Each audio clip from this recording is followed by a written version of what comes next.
It's the Badger Herald podcast. This is Adelaide Blanchard reporting.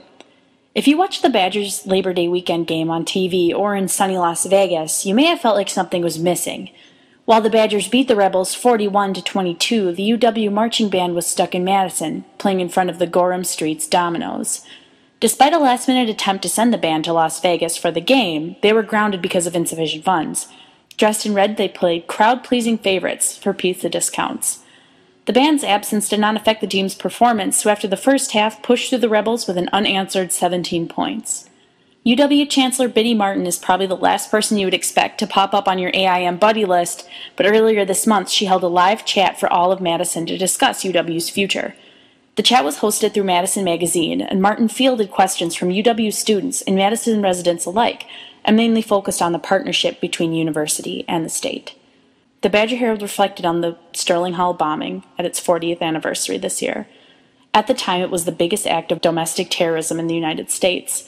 UW's roots in activism run deep, and the participants of Sterling Hall, both its victim and its instigators, were major factors in its history. Experts discuss the changing face of UW activism. The campus used to pulse with student activism against the Vietnam War in the 1970s. Now, some argue apathy is the reason protests today are far and few between.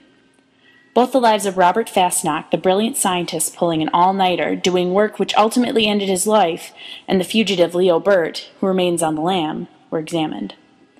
With the primary election a little more than a week away, gubernatorial candidate Scott Walker may be pulling ahead of Democratic opposition Tom Barrett. The bigger battle in the primaries may be within the GOP. Scott Walker and Mark Newman will duke it out to see who will be Barrett's contender in November. This year also marks city election, and Mayor Dave Cheslevich will face a litany of candidates if he chooses to run again, including Brenda Conkle, Stu Levitan, Ken Golden, and Noel Radomski. While all have expressed interest, not all of them are definitely running. If Madison can win the competition for a federal grant, there will be more police on the streets. The grant, totaling $300 million in federal funds, would allow for more MPD hires. It will be announced in September if Madison wins the money. This is the Badger Herald podcast. Adelaide Blanchard reporting from Madison.